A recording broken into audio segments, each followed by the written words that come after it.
ليه ناس عندها معلومات كتير ولكن حياتها مش بتتغير؟ محتاجين كلنا نسأل نفسنا السؤال ده، ان كتير مننا كل يوم بيعدي عليه معلومات وحاجات كتير جدا جدا في يومه، سواء من السوشيال ميديا او من التجارب اليومية في حياتنا. ولكن برضو المعلومة اللي احنا اكتسبناها دي ما غيرتش حاجة في حياتنا، وده لان في علم النفس في فرق كبير جدا بين المعرفة وتغيير السلوك.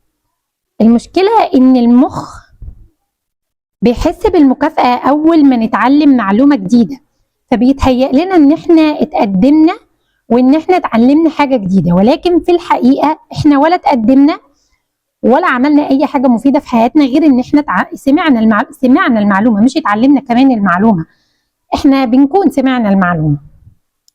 انا شخصيا وقعت في الفخ ده كتير، كنت كل يوم بقعد اسمع فيديوهات عن التسويق وبقرأ عن الإدارة وبتعلم عن صناعة المحتوى، الحاجات اللي عموما انا حابة او هي خاصة بمجالي وبشغلي.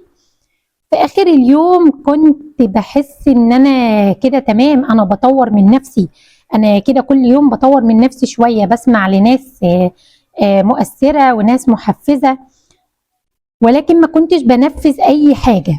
كنت بحس فقط ان انا شغالة على نفسي، لكن في الحقيقة انا كنت بجمع معلومات مش اكتر، ما كنتش ببني اي عادة. ولما بدأت اخد معلومة واحدة بس من المعلومات اللي انا اتعلمتها دي وابدأ ان انا اكررها واشتغل عليها، فعلا بدأ نظام حياتي او نظام شغلي عموما بيتغير، بدأت تتغير. علشان كده المعلومة اللي بتغير حياتك مش اكتر معلومة انت عرفتيها، المعلومة اللي بتغير حياتك فعلا هي اول معلومة انت عرفتيها ونفذتيها واشتغلتي عليها. محتاجين ان احنا نسأل نفسنا، انا عرفت كام معلومة النهاردة وهنفذ منهم قد ايه، او هاخد معلومة اشتغل عليها واطور من نفسي فيها. اسألي نفسك ايه اخر معلومة انت عرفتيها ونفذتيها.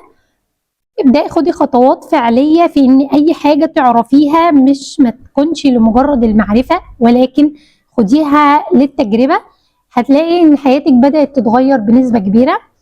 كانت معاكم فاطمة في كل مرة سؤال.